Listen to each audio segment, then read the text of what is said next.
मधुर आवाज़ चैनल में आपका स्वागत है। हमारी आज की कहानी है पछतावा।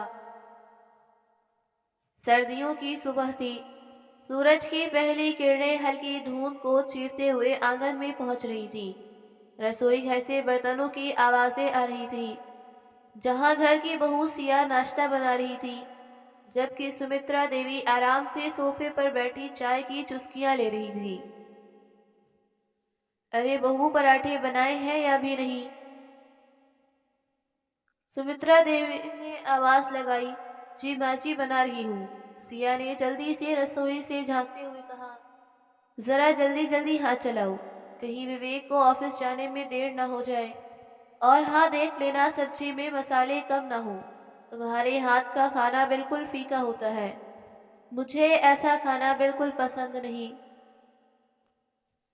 जी माँ, देखती हूँ, सिया ने जवाब दिया। उसी वक्त विवेक हाथ में फाइलें लिए तैयार होकर बाहर आया। उसके हाथ में एक लिफाफा था। वो सीधे अपनी माँ के पास आया और बोला, माँ ये लीजिए, इस महीने की तनख्वाह मिल गई थी। रात को जब मैं ऑफिस से घर आया था तो आप सो रही थी। हाँ बेटा, कल जल्दी नींद आ गई थी, कहते हुए सुमित्रा देवी पैसे लिफाफे से निकाल कर गिनने लगी। और सुनो माँ, अगले महीने मेरा प्रमोशन होने वाला है। अब मेरी तनख्वाह 1.5 गुना हो जाएगी। विवेक ने प्रसन्नता से कहा तो सुमित्रा देवी की आंखों में खुशी की चमक दौड़ गई। उन्होंने पैसे संभालते हुए कहा, अरे वाह बेटा, मुझसे तुझे यही उम्मीद थी।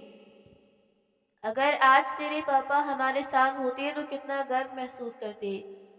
मैं तो आज ही मंदिर जाकर प्रसाद चढ़ाऊंगी। भगवान तुझे खूब तरक्की दे। विवेक की तनख्वाह बढ़ने की सबसे ज्यादा खुशी तो सुमित्रा देवी को ही थी। होती भी क्यों ना, आखिर उसकी तनख्वाह का एक एक पैसा सुमित्रा देवी अपने हाथ में लेती थी। हालांकि उम्र हो गई थी, लेकिन अभी तक उन्होंने घर में अपना वर्चस्व कायम रखा था।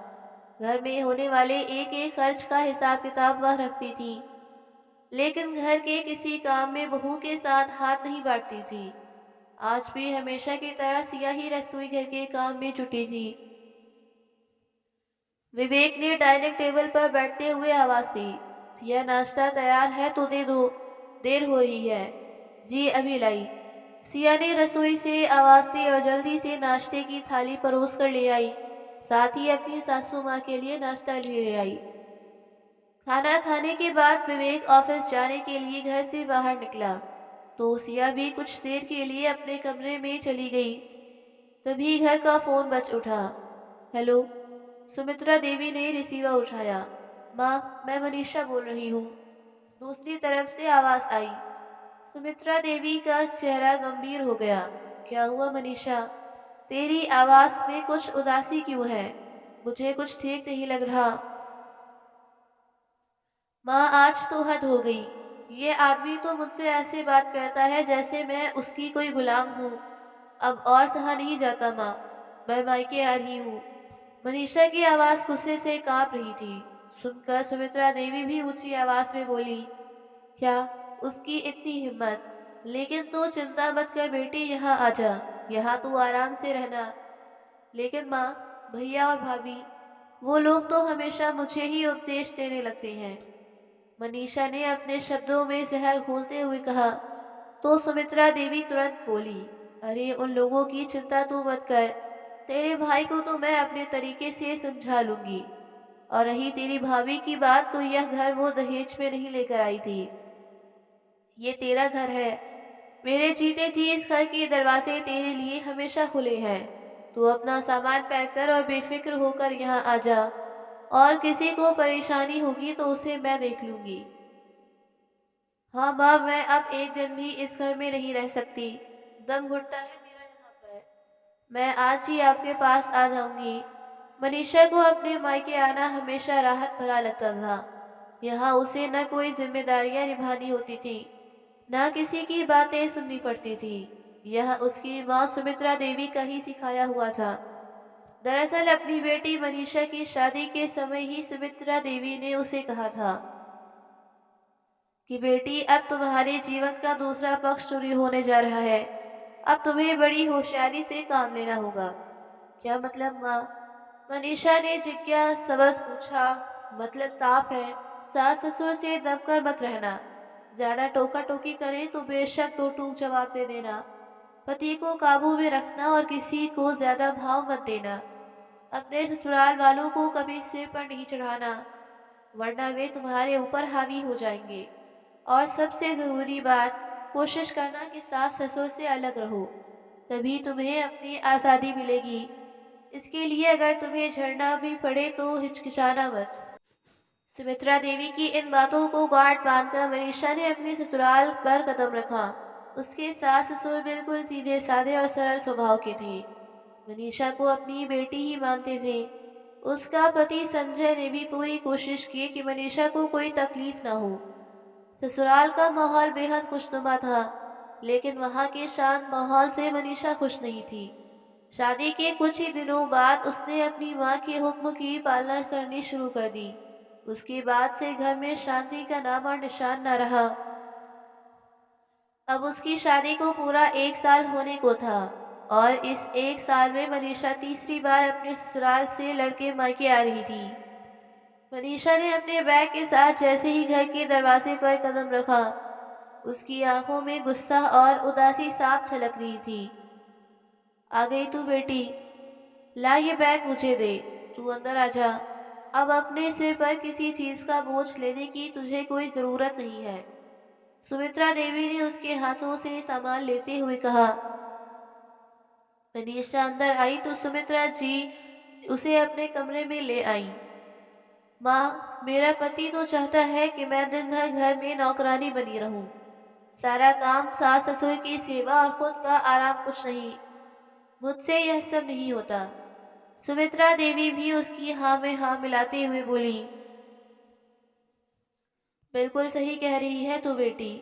ये लोग घर की बहू को काम करने वाली मशीन समझते हैं, लेकिन मैं तुझे पहले ही समझा चुकी हूँ कि अपने हक के लिए खड़े होना पड़ेगा।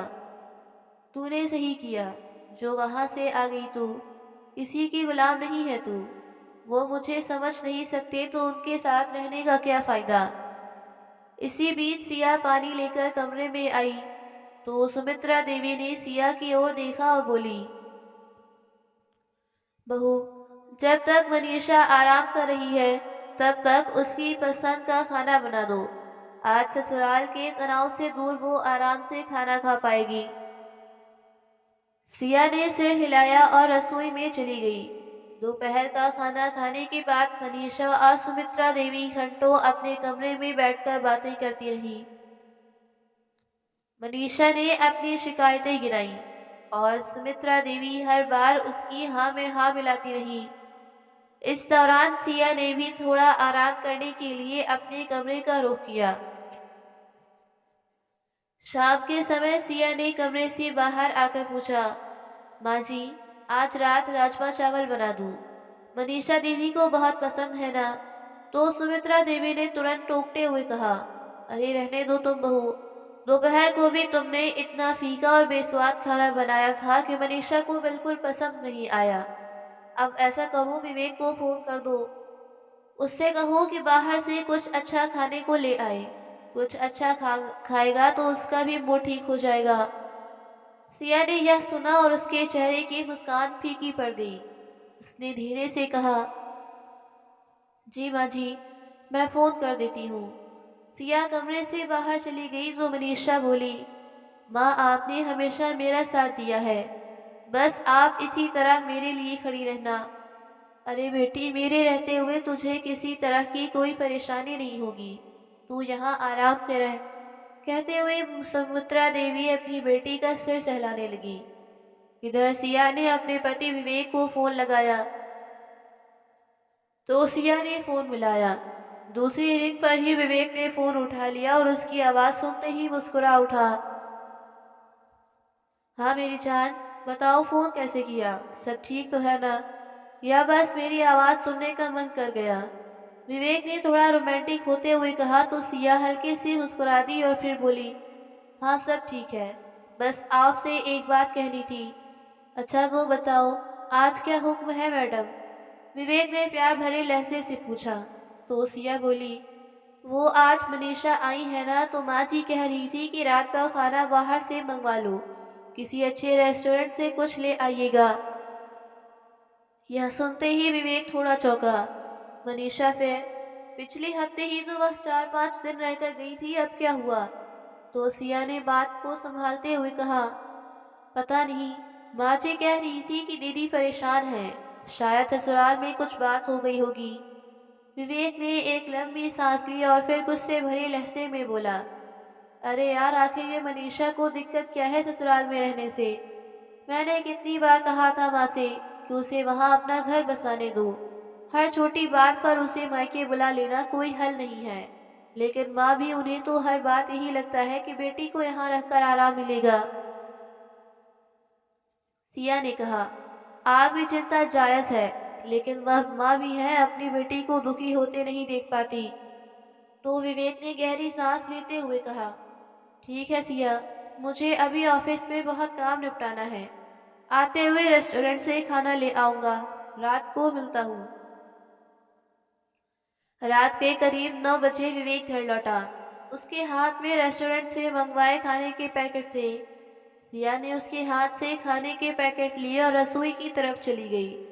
विवेक ने मनीषा की ओर देखा, जो लिविंग रूम में सुकून से बैठकर टीवी देख रही थी। वह सोफे पर जाकर बैठते हुए बोला, कैसी हो मनीषा, सब ठीक तो है? मनीषा ने टीवी का रिमोट एक तरफ रखा और अचानक ही रोने लगी। उसकी आंखों से आंसुओं की धार बह निकली। भैया, मैं और सहन नहीं कर सकती। वहाँ सब मुझसे नौकरानी की तरह व्यवहार करते हैं। सुबह से रात तक बस काम, काम और काम। किसी को मेरी कोई परवाह ही नहीं है। यहाँ तक कि मेरा पति भी मेरा साथ नहीं देता। विवेक ने उसकी बात ध्यान से सुनी और शांत स्वर में बोला, कोई बात नहीं मनीषा, हर समस्या का हल होता है, तुम कहो तो मैं संजय से बात करता हूँ।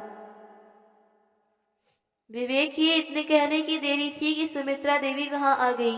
उन्होंने अपनी बेटी के आंसू देखे और नाराज स्वर में बोली, कोई जरूरत नहीं है उनसे बात करने की। मुझे खूब समझ है ऐसे लोगों की। 4 दिन वहां नहीं जाएगी तो खुद ही हाथ जोड़कर उसे लेने आ जाएंगे। इस बात पर विवेक ने गुस्सा जाहिर करते हुए बोला, माँ, ये तो कोई हल नहीं है। अगर मनीषा हर बार यहाँ आ जाएगी तो उसके रिश्ते कैसे सुलझेंगे? ससुराल में थोड़ी एडजस्टमेंट तो करनी ही पड़ती है। फिर मनीषा ऊंची आवाज में बोली, मुझे कोई एडजस्टमेंट नहीं करनी और कोई रिश्ता नहीं बनाना। अब अगर वो लेने आएंगे भी तब भी मैं वहां नहीं जाऊंगी। मैंने सोच लिया है कि उस आदमी के साथ अब मैं और नहीं रह सकती। फिर सुमित्रा देवी ने विवेक को घूरते हुए कहा, तुझे तो अपनी बहन की तकलीफ नहीं दिखती, और ये मत भूल कि मनीषा का मायका है। यहाँ आने का उसे पूरा हक है। माँ, मुझे उसकी तकलीफ दिखती है, लेकिन मुझे यह भी नजर आता है कि बार बार उसके यहाँ आ जाने से परेशानियाँ और बढ़ती रहती हैं। ऐसा करने से उसकी अपने ससुराल में इज्जत और जगह दोनों खत्म हो जाएंगी। मैं खुद जाकर उनसे बात करता हूँ, कम से कम ये तो पता चले कि समस्या है क्या। तभी सुमित्रा देवी ने उसे रोकते हुए कहा, तुझे कहीं जाने की जरूरत नहीं है। अगर मनीषा को मायके में रहकर अच्छा महसूस होता है तो यही सही है। पहले ही मेरी बेटी इतनी परेशान है, ऊपर से तुम इस तरह की बातें करके उसे और ज्यादा परेशान कर रही हो। लेकिन माँ, बस अब इस बारे में कोई और बात नहीं होगी। चल बेटी, तू आराम से खाना खा ले। कहते हुए सुमित्रा देवी मनीषा को अपने कमरे में ले गई।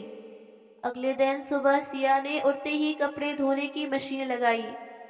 घर के 2 दिन के कपड़े पहले ही जमा हो गए थे, इसलिए उसने जल्दी जल्दी काम निपटाने को सोचा। जैसे ही वह मशीन में कपड़े डालने लगी, मनीषा अपने कमरे से बाहर आई। माँ, मेरे बैग में सारे कपड़े मैले पड़े हैं, हफ्ते भर से धोए नहीं थे। मनीषा ने अपने आराम से बाल बांधते हुए कहा। सुमित्रा देवी जो पास ही बैठी चाय पी रही थी, तुरंत उठी और बोली, कोई बात नहीं बेटी, मैं सिया को दे देती हूँ, वह धो देगी। सिया ने सिर उठाकर मनीषा की ओर देखा लेकिन कुछ नहीं बोली। सुमित्रा देवी ने मनीषा का बैग खाली किया और सारे कपड़े सिया के पास ले जाकर रख दिए। ये भी धो देना बहू, मनीषा के कपड़े हैं, घर की परेशानी में बेचारी अपने कपड़े धो नहीं पाई होगी, सुमित्रा देवी ने कहा। सिया ने कपड़ों का ढेर देखा। पहले से ही मशीन में कपड़े भरे हुए थे और अब मनीषा के बैग से निकले कपड़ों का ढेर और जोड़ दिया गया था। सिया की आंखों में थकान झलकने लगी थी, लेकिन उसने बिना कुछ कहे काम करना शुरू कर दिया। मनीषा आराम से सोफे पर बैठ गई और फोन पर सोशल मीडिया स्क्रॉल करने लगी। कुछ देर बाद सिया किसी काम से अंदर गई तो सुमित्रा देवी ने कहा, बहू जल्दी करना, नाश्ता भी बनाना है। फिर मनीषा की ओर देखते हुए बोली, बेटी नाश्ते में क्या खाओगी? मनीषा जो फोन से नजर हटाए बिना ही बोली, माँ आलू पूरी खाने का मन है आज। सिया जल्दी से नाश्ता बनाने की तैयारी करने लगी। उसकी आंखों में थकावट और चेहरे पर खामोशी थी। विवेक तैयार होकर नाश्ते के लिए बाहर आया तो उसने देखा कि सिया जल्दी जल्दी नाश्ता बनाने में लगी थी। बीच बीच में मशीन से कपड़े निकालने और डालने के लिए जाती और फिर आकर रसोई में मोर्चा संभालती। दूसरी ओर मनीषा आराम से सोफे पर बैठी फोन चला रही थी।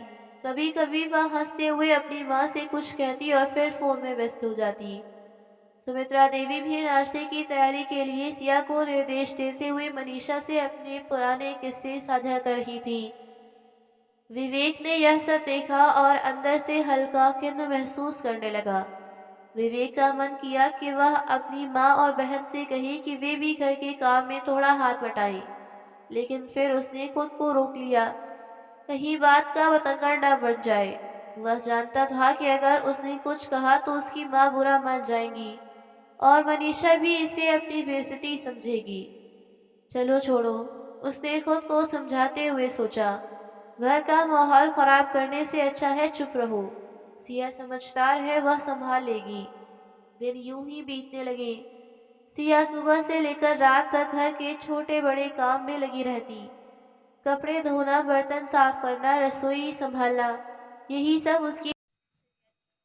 दूसरी ओर मनीषा अक्सर टीवी देखती या फिर अपने फोन पर व्यस्त रहती। कभी कभी वह अपनी सहेलियों के साथ शॉपिंग पर निकल जाती तो कभी अपनी माँ के साथ बाजार की सैर करती।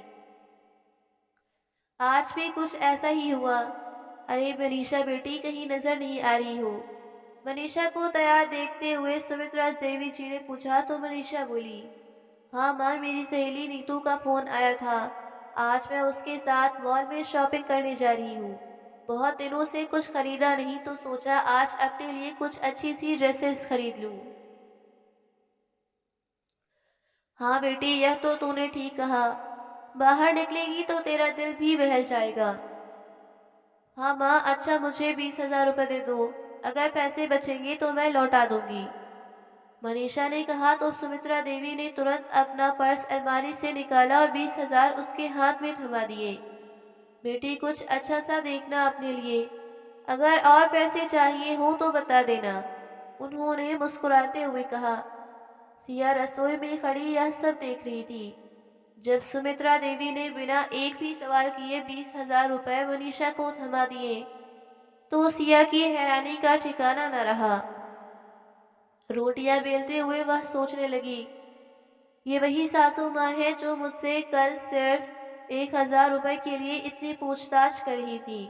जब रसोई का राशन खत्म हो गया था और मैंने पैसे मांगे थे, उस वक्त कितने सवाल किए थे, क्या खरीदना है, कितने का आएगा, इतनी जल्दी राशन कैसे खत्म हो गया, और अब मनीषा के लिए बिना कुछ पूछे 20,000 रुपये दे दिए। सिया ने सर झटक कर खुद को काम में व्यस्त करने की कोशिश की। उसने कुछ नहीं कहा, लेकिन उसके हाथ के काम की गति धीमी पड़ गई। दिन भर की थकावट के बावजूद सिया ने घर संभालने में कोई कसर नहीं छोड़ी। मनीषा के लौटने से पहले उसने खाना तैयार कर दिया था। रात को मनीषा के घर लौटने से पहले ही विवेक घर आ चुका था। सिया ने डिनर डाइनिंग टेबल पर लगाया। उसी समय मनीषा भी आ गई।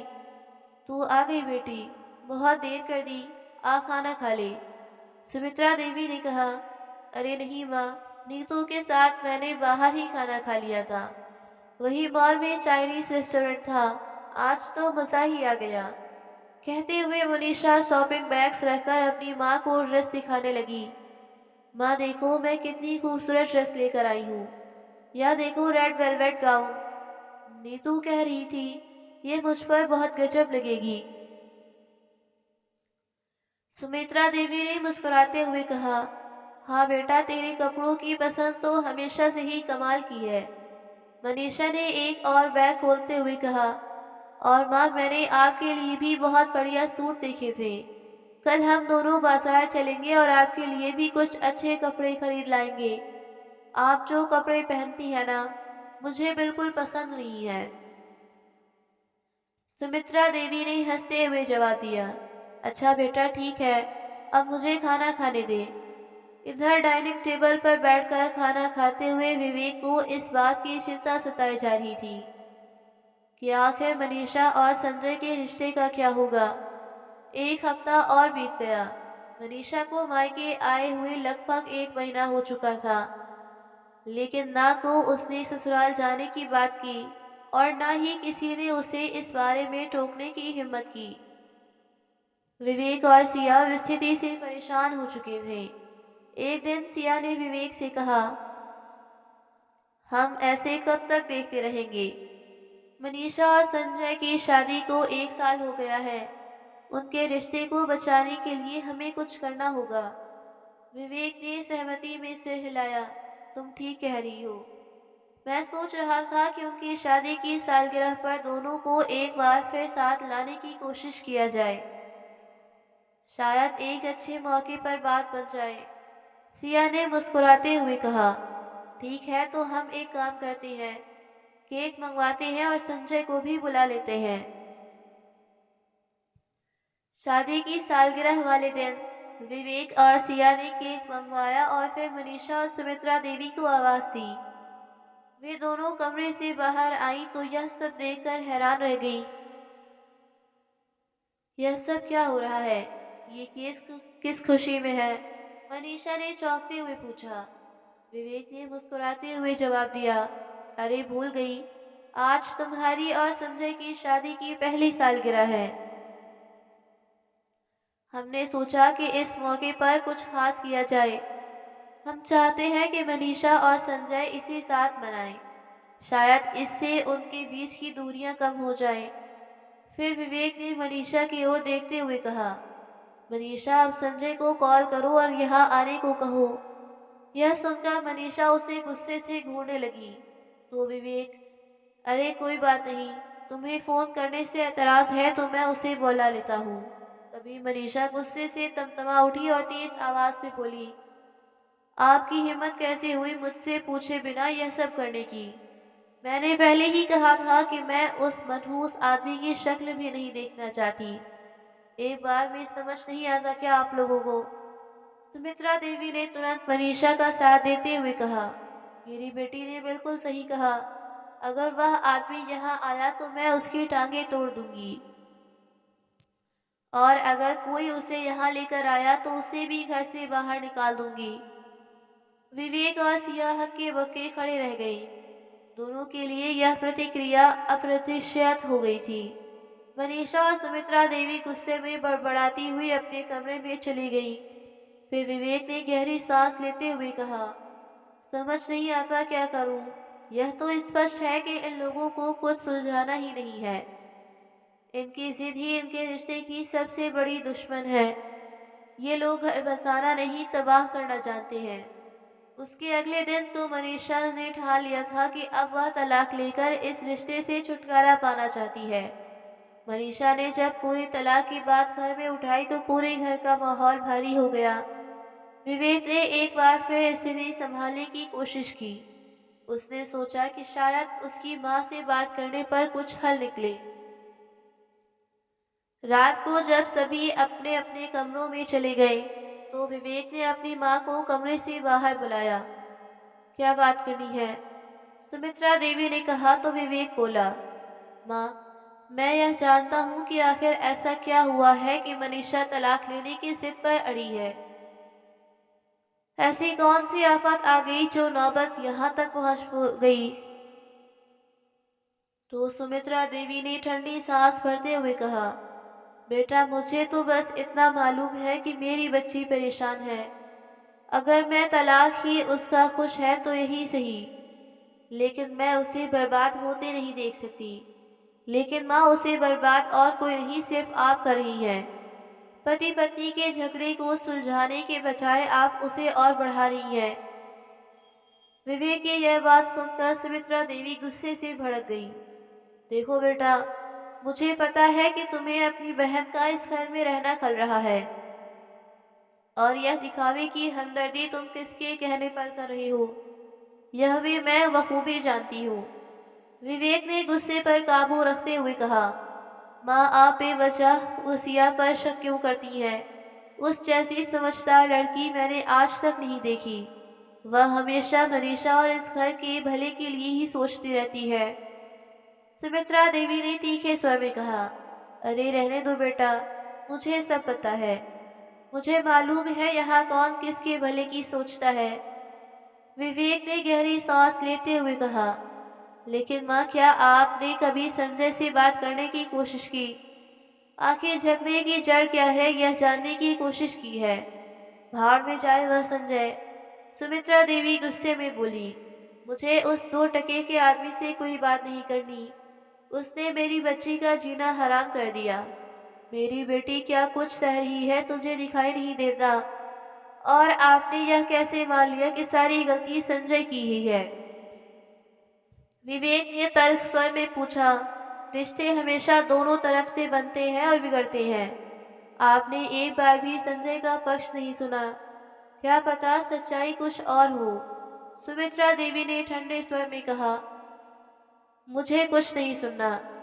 मेरी बेटी जो कह रही है वही सच है, और यही फैसला मैंने ले लिया है। सुमित्रा देवी वहां से उठकर अपने कमरे में चली गई। विवेक चुपचाप खड़ा रह गया। अगले दिन सुबह सुबह सिया ने विवेक से कहा, सुनिए, मेरे चाचा के बेटे की शादी के लिए एक नया सूट खरीदना है। कुछ पैसे चाहिए थे।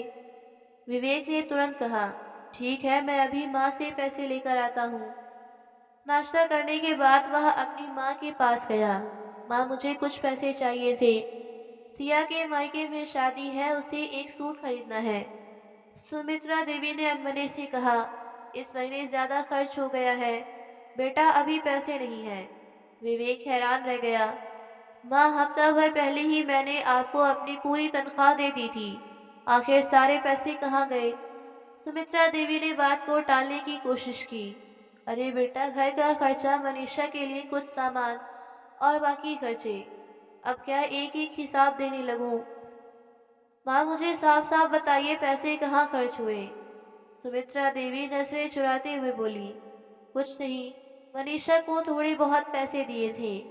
उसे भी तो जरूरतें होती है। थोड़े बहुत। विवेक का स्वर ऊंचा हो गया। सुमित्रा ने सुमित्रा देवी झुंझलाते हुए बोली, अरे क्या हो गया? अगर मनीषा ने कुछ शॉपिंग कर ली, उसकी जिंदगी में इतनी परेशानियां हैं, तो क्या मैं उसे खुश करने के लिए थोड़े पैसे भी नहीं दे सकती? परेशानियां? क्या मनीषा की परेशानियां का हल क्या महंगे महंगे कपड़े और शॉपिंग है? और हम लोगों की ज़रूरतों का क्या?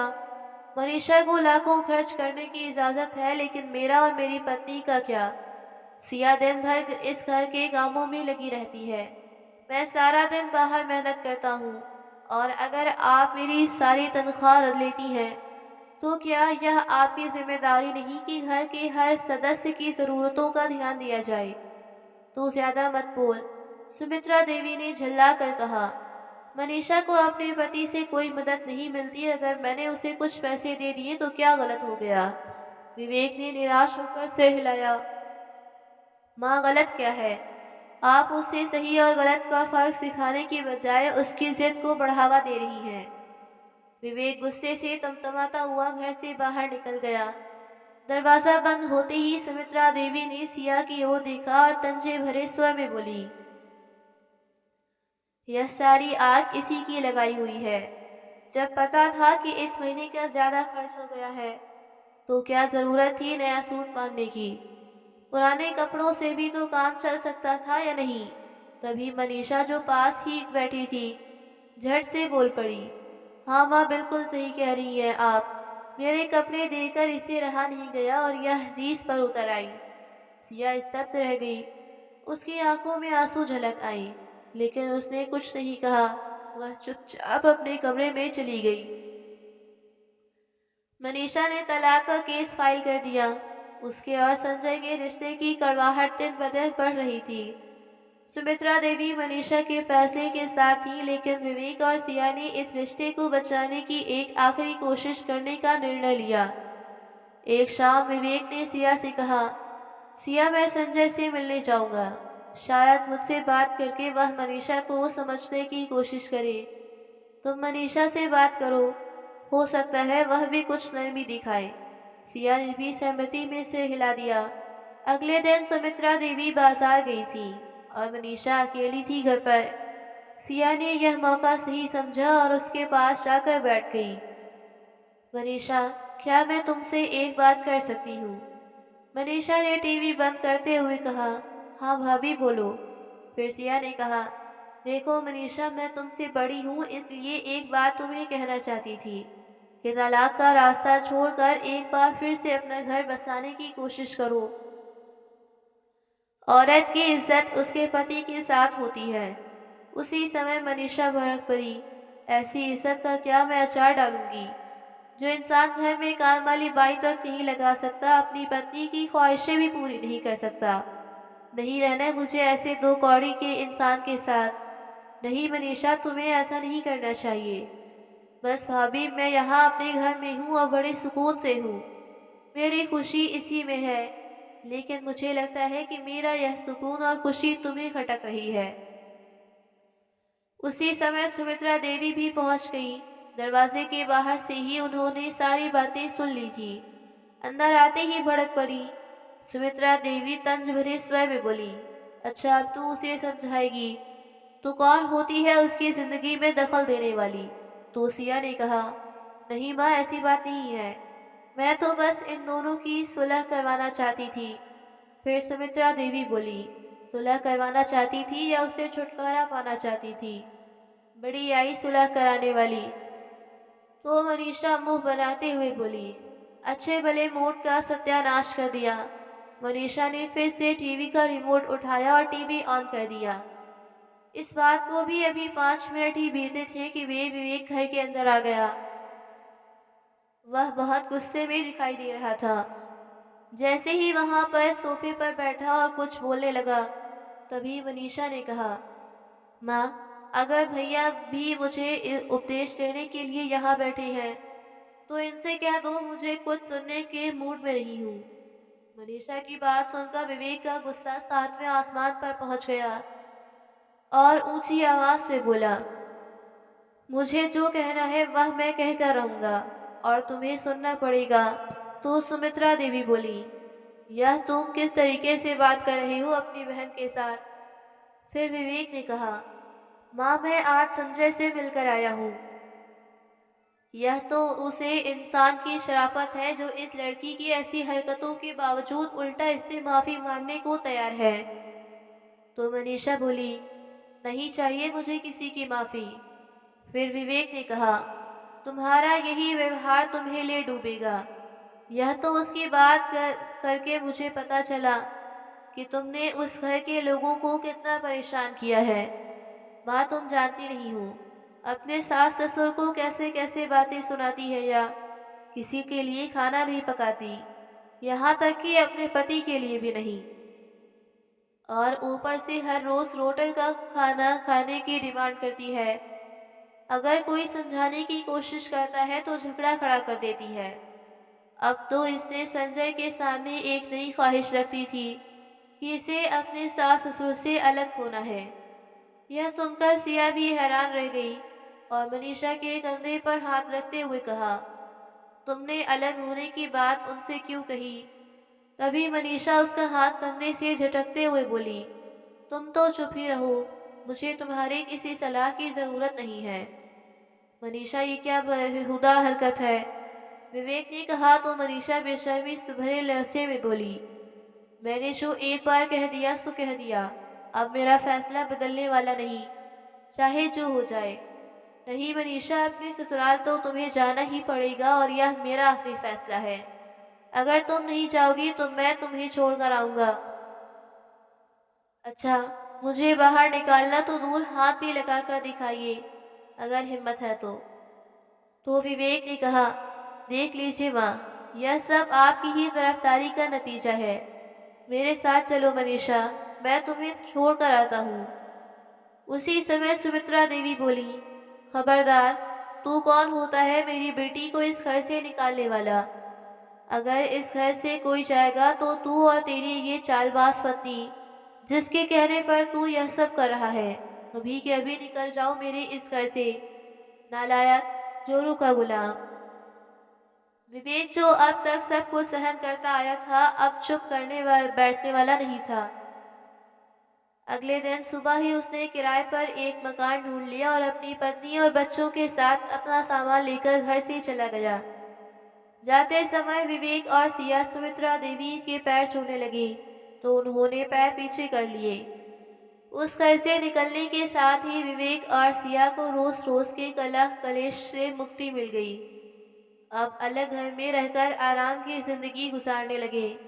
इधर कोर्ट द्वारा मनीषा और संजय के तलाक को भी मंजूरी दे दी गई। अभी तलाक को 1 महीना ही हुआ था कि मनीषा और सुमित्रा देवी की मुश्किलें बढ़ने लगी। बचत के रूप में जितने पैसे भी सुमित्रा देवी के पास रखे थे, सब के सब खर्च हो गए चुके थे। राशन वाले का उधार भी इतना बढ़ चुका था कि उसने और उधार देने से साफ इनकार कर दिया। अब दोनों माँ बेटी इसी चिंता में बैठी थी कि आगे गुजारा कैसे होगा कि तभी घर की बेल बज उठी। बहुत देर से अंधेरे में बैठी मनीषा ने कहा, माँ, फोन करके पता तो करो कितनी देर हो गई है, बिजली अब तक आई क्यों नहीं? तो सुमित्रा देवी उदासी भरे स्वर में बोली, फोन किया था, बिजली का बिल नहीं भरा है इसलिए बिजली कट गई है। यह सुनकर तो मनीषा ने अपना माथा पकड़ लिया। तो सुमित्रा देवी बोली, बेटी, अगर ऐसा ही चलता रहा तो भूखे मरने की नौबत आ जाएगी। तू तो पढ़ी लिखी है, कहीं नौकरी कर लेती। ये सुनकर मनीषा बोली, ये आप कैसी बातें कर रही हैं माँ? अगर काम ही करना होता तो मैं अपने ससुराल में न रह जाती, और वैसे भी मुझे अब यहाँ रहना ही नहीं है। मैं वापस संजय के पास जा रही हूँ। मैं जानती हूँ उसे, वह फिर से मुझे अपना लेगा। कम से कम वहाँ मुझे अंधेरे में तो नहीं रहना पड़ेगा। खाने को रोटी तो मिलती थी कम से कम वहाँ। यहाँ रहते हुए 2 दाने को मोहताज हो चुकी हूँ मैं, और इतनी भी बुरी नहीं थे मेरे सास ससुर कि उनके साथ ना रह सकूं। आपका यह घर आपको ही मुबारक हो। कहते हुए मनीषा ने अपना बैग पैक किया और घर से निकल गई।